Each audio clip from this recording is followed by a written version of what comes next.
And not even just on a housing standpoint, but like from the website to the Instagram, to the photos, to the font, like understanding that brand flows through all aspects.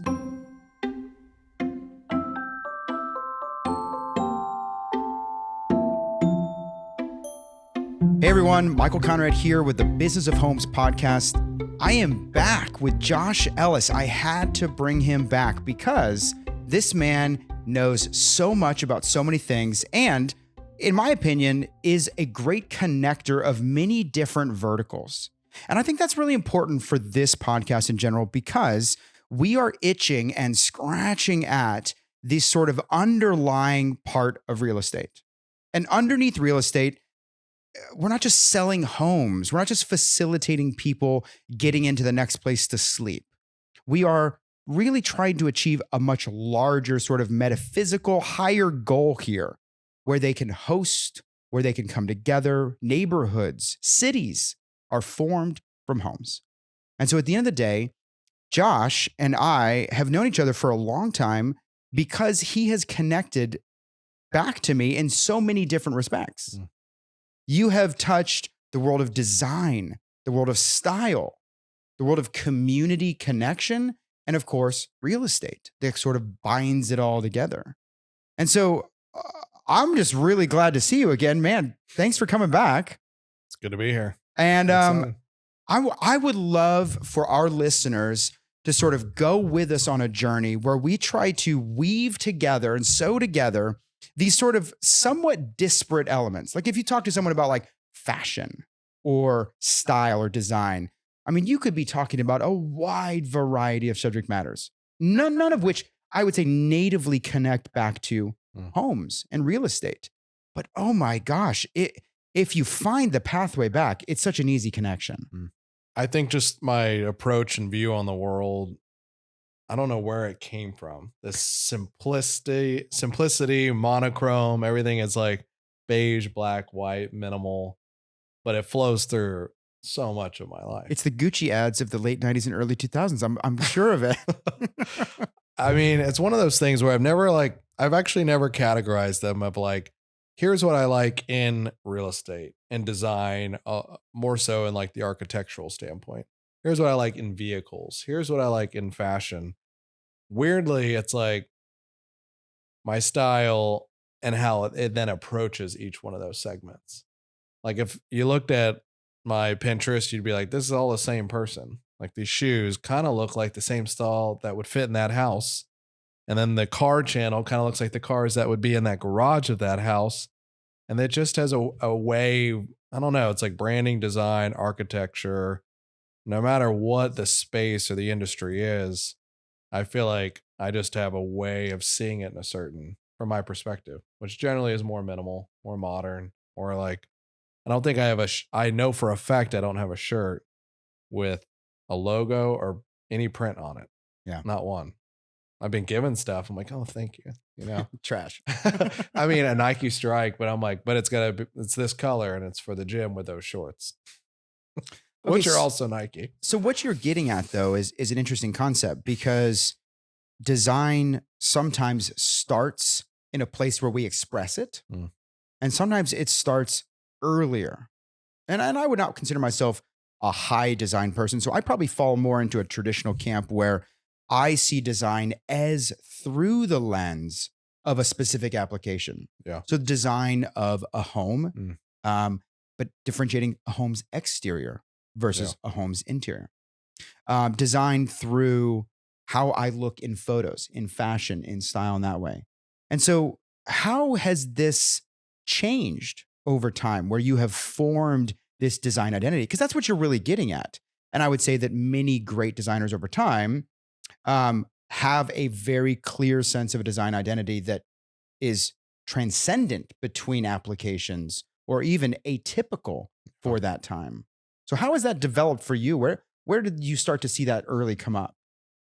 I mean, I come from a large family of creative people. Even going back to my parents, I think I know where it comes from. This might be the first time someone's asked me a question that's allowed me to connect dots. Nice. My parents did not invest a lot of money into tangible things like here's a car, here's all these things that you want, here's this pair of shoes, here's the skateboard. Like they could have, but they didn't. By nature, they were more about culture. So they invested money into us experiencing different places around the world. So I would say by 18, I had probably seen over 20, 15 to 20 countries. Oh, wow. But yet my dad was still like, how much money do you have for your first car? I was like, I know he can buy me a car. He was actually a car dealer, but that's not the point. The point was for them, there was so much about seeing not just the world through the eye of somebody on vacation, but seeing it through the eye of the person that lives in that culture, respecting it, understanding it. And, we are a lot of, on my mom's side, we were actually the first generation on her side of Americans, Hmm. very much European descent. And, backpack Europe when I was in middle school. Probably could have done like the hotel thing and real nice, but instead it was like, no, we're all getting a backpack and we're going to go through 7 or 8 countries. And I think that now, kind of looking back at a young age, helped me kind of see the world from someone else's culture, and then really probably created this melting pot effect of like, man, I love the angle on that building. Do I want to be an architect? No. Am I interested in architecture? Yes. What about that angle? And I think, I don't know, that's probably where it started, is just not seeing the same neighborhood in the same city all throughout my childhood, but experiencing different neighborhoods and different cities and different perspectives of life across multiple different countries. And I think, I don't know how that all warped into my worldview of design and perspective and the way I see things, but I definitely now, hindsight, know that those had a really large impact on that. Well, I think that we are fed a certain diet of prepackaged design from advertisers, and anyone listening to this podcast has been around, long enough where advertisers have been all over your life forever. And so, yeah, I think we consume a certain aesthetic that's, packaged. Mm. And so I don't know if we necessarily have the seeds to plant and germinate in that soil, so to speak, Mhm. that grows a sense of personal design. And I'm sure some of it's genetics too.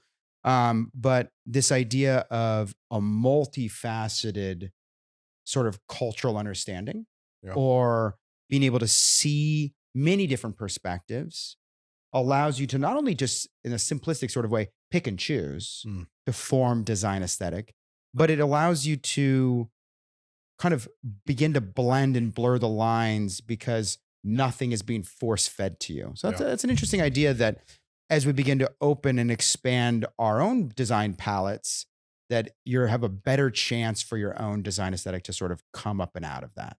I think, as you're always being introduced to like different trends. That's always been something I've always been weary of. It's like, oh, here we go.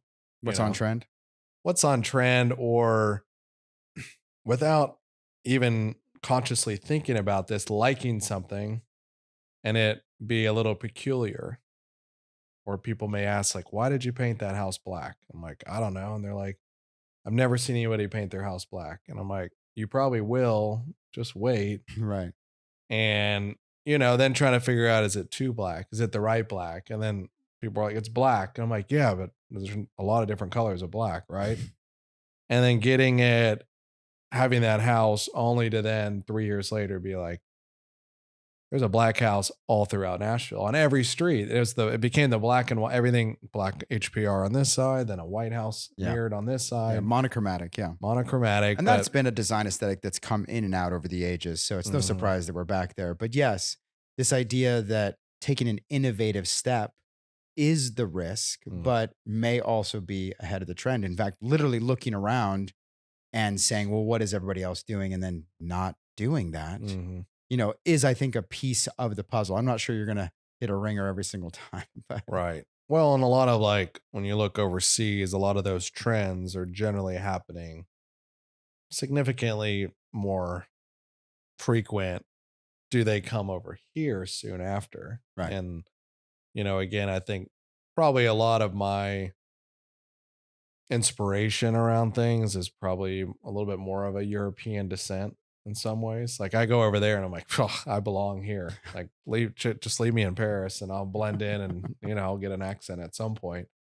But no, I think growing up in that probably plays a significant role. But then even like, it's funny because if I look at I've had 30 something cars, every single car was a reflection of that part of my life, from like the color I was interested in, and maybe the angle. Was it a more round because that was the model of that car at that time? To was it a '60s vehicle, a '70s vehicle? And like I can look at even the cars and be like, man, those were an outward expression of an internal reality, which that is how I saw my world represented in a vehicle.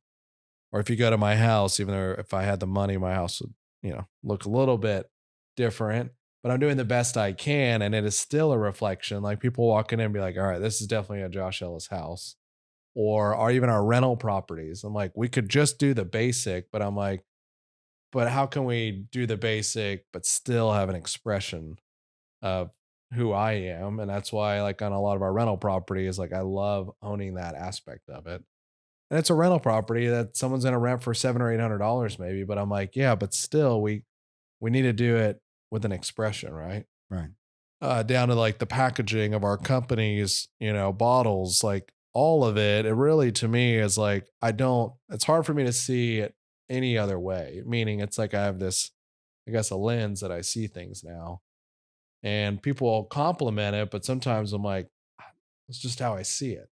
It's Well, like, that's why I know it's part of my nature. it becomes a sense that, like, if you're going to have to make a choice, and we all make a choice with the car we drive, the house we Mhm. live in, how we decorate, what items we purchase, there is a choice that is in line with one sense of personal design. And that gets us back to houses, which is another piece of your larger journey. And such an important understanding that there is not just traditional big architecture trends in design, but the Mhm. design sort of touches many different aspects of the home, really down to a more granular technical level that we're really not kind of getting at right now, but that homes ultimately become an expression of self, and Mhm. homes become a place where you can begin to ally your business identity with something, And so this idea that homes are the connection point where design connects in, it isn't where most people start. Most people are thinking, like you have talked about, style, clothing, these sorts of things, but homes ultimately have just as much of that. Have you seen the trends change here in Nashville? Have you tried to involve yourself with certain aspects of the trends to sort of fix your brand to that? Maybe not so much in real estate. Just my involvement in that is obviously scaled back over the last few years. But I would say in the industry I'm in, well, before I go there, when I was very heavily involved in real estate, yes, it was, seeing designs before I think they were seen here, but knowing there was a small amount of people that w- would fight to make that their house, right? It was like, hey, we can build a house that blends in on this street, or we can do one that stands out, and it's not going to be for everybody, but it just needs to be for somebody, right? You only need one person to buy a house. So for me, it was like, do it the way I like it. And someone that sees the world in that way will want it bad enough, right? To me, that was how I would have always approached it. Was, otherwise it's not as inspiring to just do, well, we know this will sell right away and there's a bunch of people. I'm like, yeah, but if we're going to get up and do the work and carry the risk and borrow the money and, put the time and energy in, let's still make it something that we love. So I think that was my approach in real estate. And not even just on a housing standpoint, but like from the website to the Instagram, to the photos, to the font, like understanding that brand flows through all aspects of someone's experience of working with you. So when I was doing real estate full time, I think that was always very important, is even the email needed to look and feel like a reflection of maybe the house they would go see that we were listing, or, had renovated and brought to the market. So I think that like making like my approach to real estate was very much cohesive, even down to like, oh, your car's completely blacked out. And it's funny, we've seen 3 houses today that are black. I'm like, yeah, I knew you would like them because you reached out to me. Like you knew what you were getting. And now it also is a big part of, I felt like a lot of the clients that I worked with in real estate would come to me because they were generally looking for the type of houses that they knew I could help them find. Because on Instagram, it was like, I'm showing them what I'm interested in, knowing that I was creating kind of a niche customer that's like, we want modern. We like that. Or we like mid-century. Because I'm like, well, that's what I like. So I think, yes, I tried to, in real estate, kind of push the envelope toward bringing design as, the forefront of how I approach that business. And then now being in beverage, which is the company that I started now, it's kind of also doing the same thing. It's like bringing that same level of, like I said, an outward expression of how I think beverage should look. And it looks so different than a lot of what's on the shelf, but it's also the thing that's drawing a lot of new customers to us because they're like, I didn't know if it was the amount of times I have heard this is incredible. I didn't know if this was shampoo. I didn't know if it was a high-end fragrance. I didn't know what to do with it at first, but but it was in the beverage section. It brought that much curiosity that guess what they had to do? They had to pick it up and explore it. So it almost became a tripwire for curiosity in a very crowded, saturated market of bottles sitting on a shelf. So isn't that fascinating? And then the other thing, which I think was really cool to think about, when we approach creating our packaging on the bottle or just the business itself, it's a product, it's a cocktail, it's this bottle right here. And there's a whole lineup of them, different colors and Pantones. I thought through, okay, let's think about all the sensory. This is like how design meets the human psychology of sorts. It was, okay, we need the packaging visually to draw them in and make them think, I can trust this because it feels like there's luxury. It feels high end. It feels quality, right? So I'm like, our customer is going to see it and the branding needs to embody that. That makes them lean in. Then when they grab it, they're going to feel the glass. So now they have this feel, and the feel is going to make them again believe that there must be quality because we are one of the most expensive products in our category in the world. So I'm like, was thinking through this whole thing, right? So I'm like, glass, there's the touch, right? Then I'm like, okay, when they open it and they smell it, they need to smell like real ingredients, real lime juice. So I thought about that aspect, right? Then when they go to taste it, we're going through all these senses of someone's experience of our product. I'm like, up to this point, the last thing I can do is let them down on taste. I got them through all these stages of purchasing and trusting, and then they get home and it tastes bad. So taste was a really big deal, and it's honestly the most important because that's what's going to make someone repurchase that beverage again.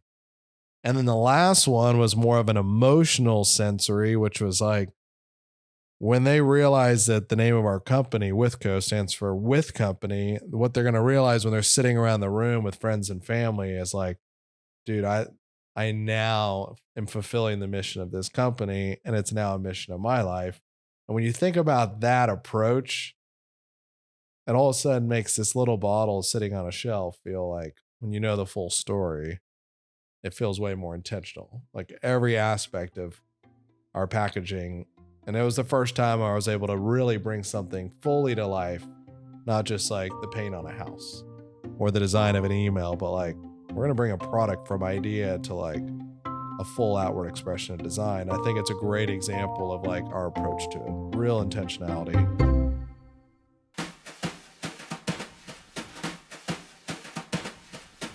Hey everyone, it's Jake, director for the Business of Homes podcast. I hope you've been enjoying today's episode, starting with the influences on our own design, the origins of trends, and how brand flows through every aspect of yourself, from the house to even your emails. When we return, Micheal and Josh dive into how design carves out your niche, Josh's advice to set yourself apart, and the creation of Josh's community-driven organization. You don't want to miss this. Don't forget to follow us on Facebook and Instagram at The Business of Homes Pod, where you can interact with us and see some great bite-sized pieces from all of our episodes. For you listeners out there, did you know our entire podcasts are filmed and are on our YouTube channel? Check it out next time you want to see our amazing guests tell their stories. And are you currently watching this episode in video format? Don't forget to follow us on your preferred audio streaming service to take us with you on the go. Lastly, do you have any feedback or want to suggest someone for the show? Email us at thebusinessofhomespodcast@gmail.com. Please enjoy the rest of today's episode with Josh Ellis. Let's get back to it.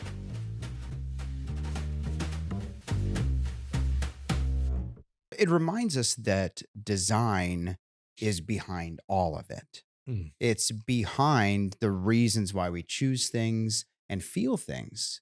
Yeah. And as we sort of connect back to this sense of like design and community and real estate, it all connects because they all are the underlying piece of the puzzle. At any one aspect, if you look at design, you say, oh, well, it's the reason why I feel at home in this community, because design is a shared passion. Or if you look at community and you say, oh, well, community is what drew us all together. And now we can enjoy these things. There's sort of an ongoing future joy that comes out of it. And then real estate, of course, is the place. We don't exist outside of place. Place gives us the chance to appreciate something that is designed well, or to appreciate it with someone in that community piece.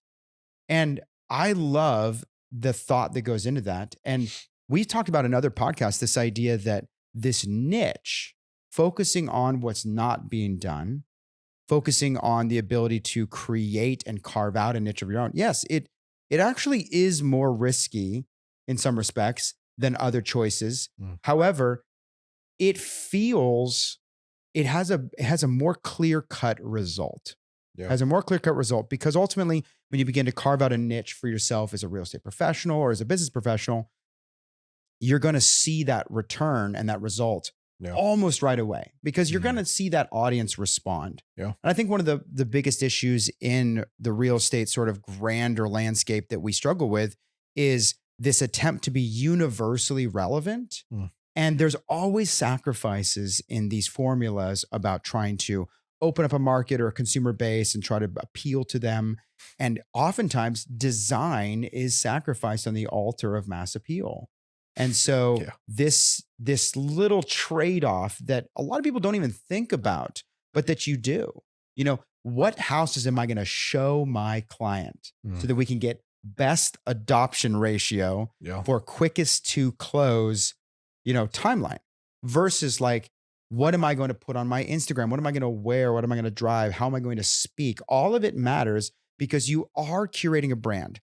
And this wasn't intended to be about branding, but branding is sort of the one ring to rule them all, right? It becomes this life force that moves through all of it. You are creating a brand, whether you know it or not, in business.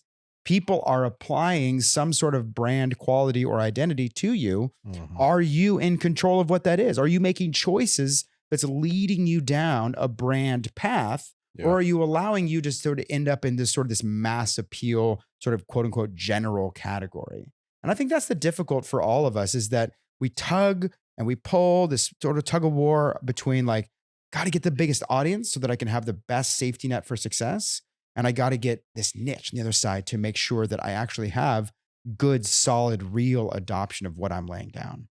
And now I've been licensed 10 years. So even though I'm not doing it as my primary, focus, I still am involved in it. I'm still buying rentals. But when I first got licensed in 2013 to 14, I was probably one of a few realtors in a coffee shop. Now I'm probably one of a few that are not realtors in a coffee shop in Nashville, Every person Tennessee. at the coffee shop is a realtor. So my thinking is, okay, here's how to set yourself apart.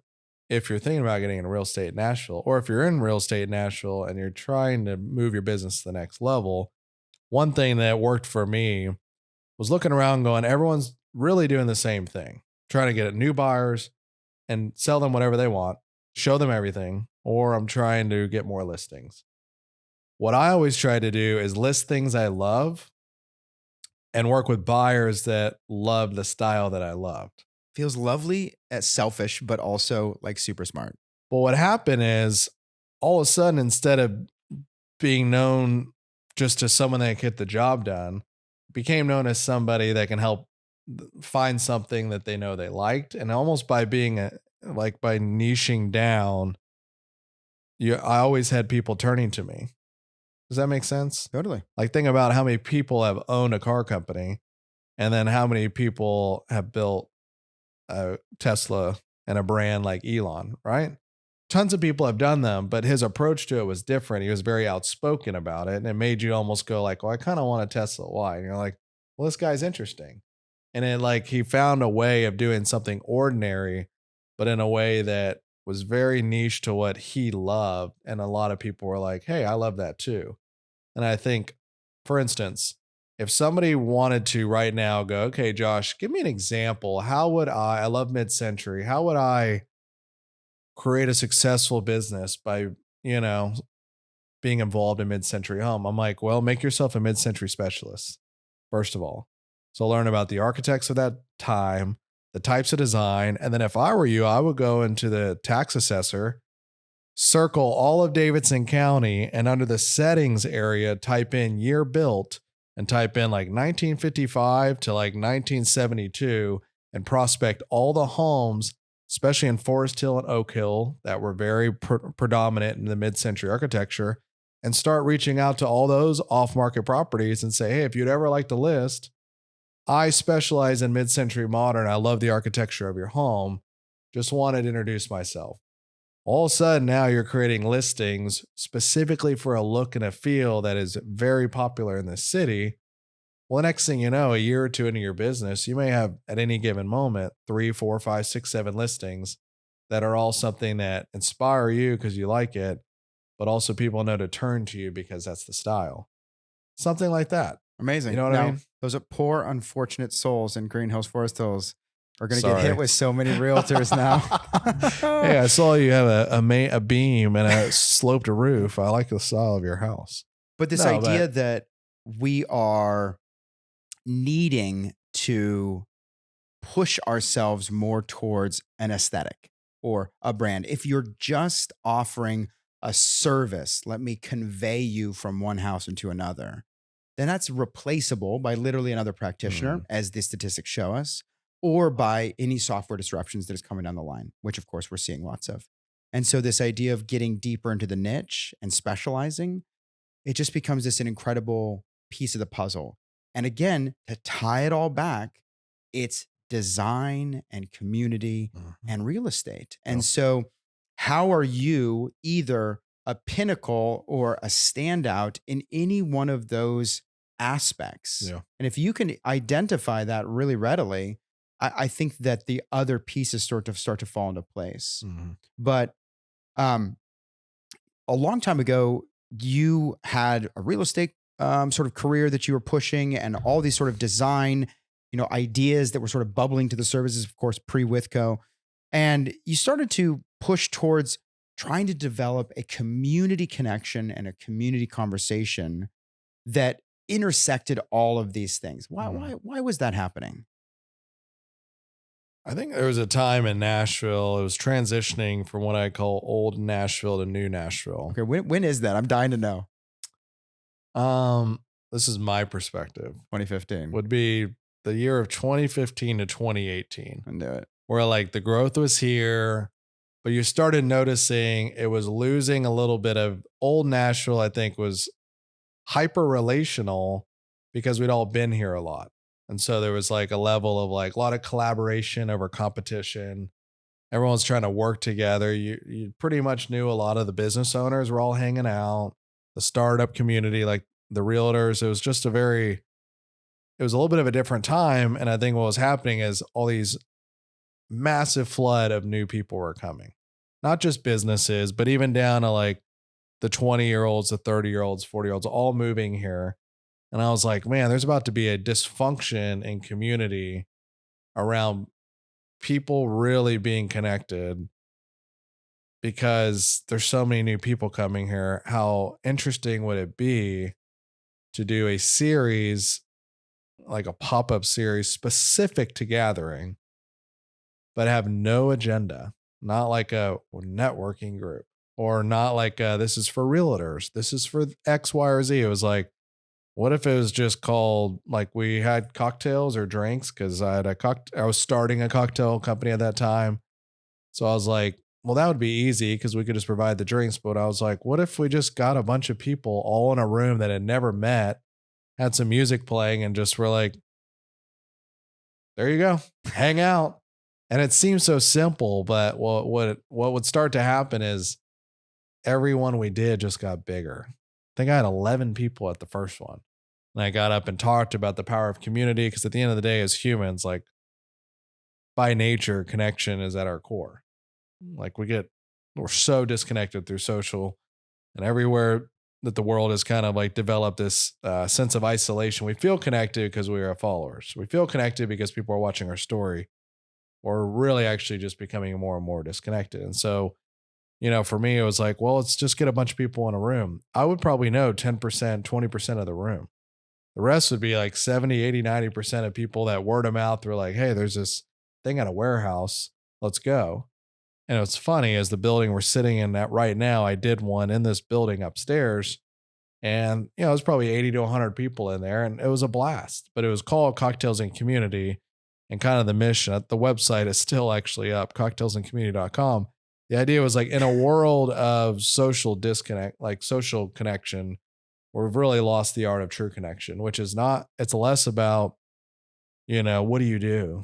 Who do you know? And it's like, who are you? Like, let's get to the real stuff. Let's have like a conversation beyond like, well, I do this for a living. I'm like, I don't care what you do for a living. Let's get past that. Yeah. What Tell me your motivates you? story. And so, to me, it was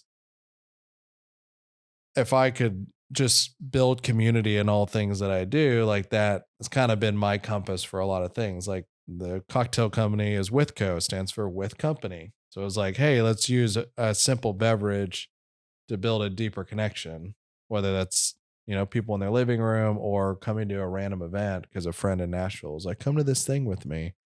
And that was around that time. I did it from 17 to 18, 2018. And I think the biggest one was like 200 something people, and we stopped doing it. It was just a season. I actually said, I want to do something for 1 year. And that was the idea that came up. So I'm like, I'm just for 1 year, get people together every single month. And I just committed to it. And I actually, funny enough, did one on April 31st of this year, almost 5 years to the day from the last one. And it was amazing. I was sitting in the room looking around going like, oh, I miss this feeling. I'm going to meet like 80% of this room. I have no idea who they are, but tonight we're going to leave and have some form of relationship. And they're going to meet somebody. Like people used to tell me they would leave Cocktails Community and months later, like I'm working for somebody, or I started a business with somebody that I met there. Because the idea was like, leave what you do and who you know at the door. Like that's not why we're here. Come in, talk about who you are. And sometimes I would even have like a prompt or a question. And this last one, I had these conversation coasters, what I call them. And it's just a unique question on the back of the card. Like, who's, if you could spend a day with anybody, who would it be and what would you ask them? What's something you learned through COVID? What's something most people don't know about you? Like, if you started that conversation with more people, you get to a level with them a lot faster than like the whole Titans, weather, golf, what's happening, So I've always been about that. I've always been one that's like, let's prompt true connection. Well, how do you get to true connection? By asking intentional questions and actually caring.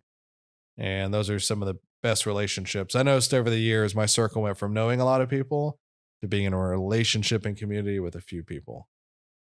And so, yeah, I think the community thing, and that's why I think it was one of the biggest reasons why I loved selling when I was on the real estate side that was specific to helping people buy houses, traditional realtor.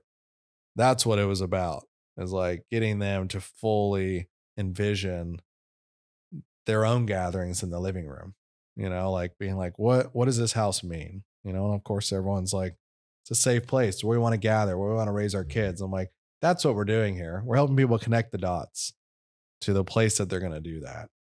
And so from real estate to the event series to the drink company, it's funny how kind of stewarding or encouraging the connection of community is at the root of all that. It's not funny at all. It's not only very missionally minded, it is wise from an entrepreneurial perspective. And you didn't mean to be a multifaceted entrepreneur who had all these different things go on, but that's who you've become. And for all of our listeners here that are, scratching at the ground, all of us are as entrepreneurs, trying to get to that next deal, trying to build their business. Today's conversation has been just, I think, really integral in helping us get at two aspects that help us take verifiable steps forward in business. You start to look at design and branding and who you are. What is your aesthetic? That pushes you forward in design. It gives you clarity. It gives you a compass bearing and also begins to create a following.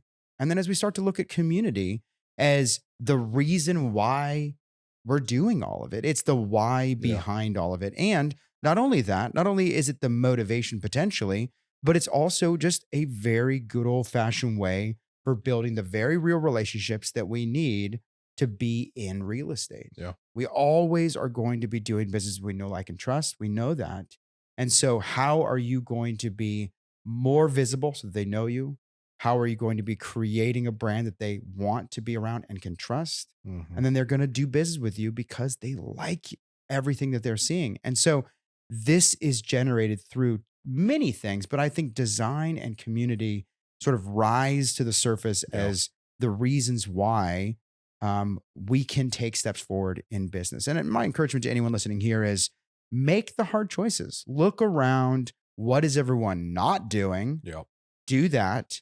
But most of all, just make a choice. The choice to do something is going to be much more powerful and attractive in business than the choice to do nothing. Also, one thing I want to add for people that are maybe thinking like, naturally, I don't see the world in that way. I feel like design branding is just, it doesn't come natural to me. I don't think that should be an excuse to not find your unique voice and an interpretation of what you think is beautiful. And because it's very important when people look you up, it's great for them to go like, wow, there's an experience. Maybe we should work with this person. I think what I would say is there's a lot of incredibly talented people out there that do this for a living.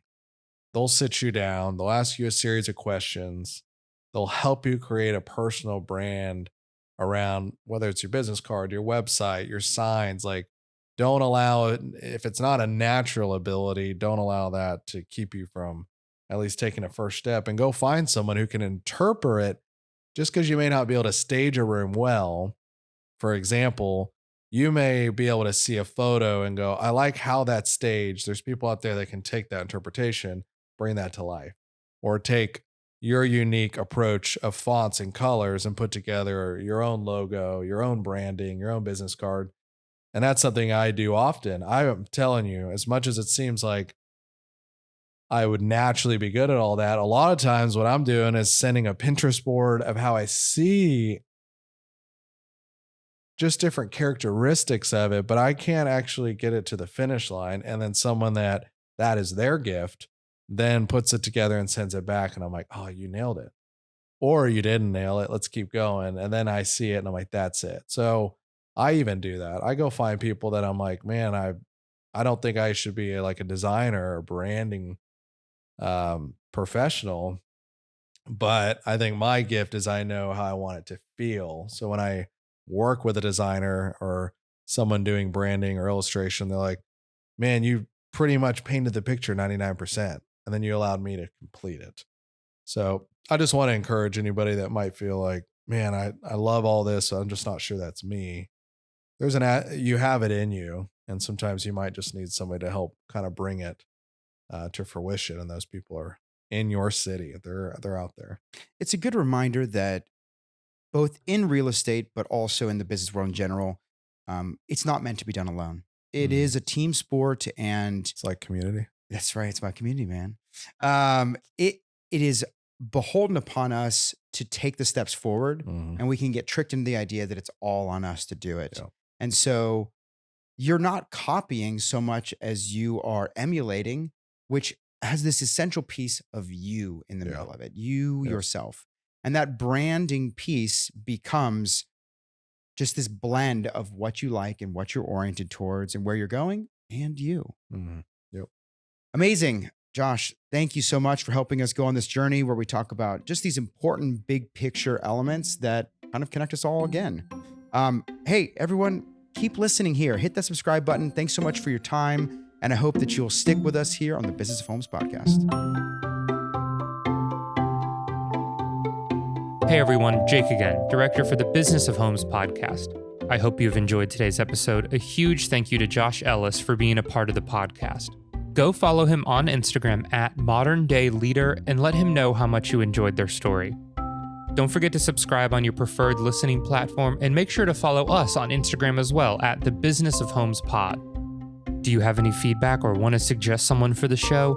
Email us at thebusinessofhomespodcast@gmail.com. Thank you again for listening, and we'll see you soon.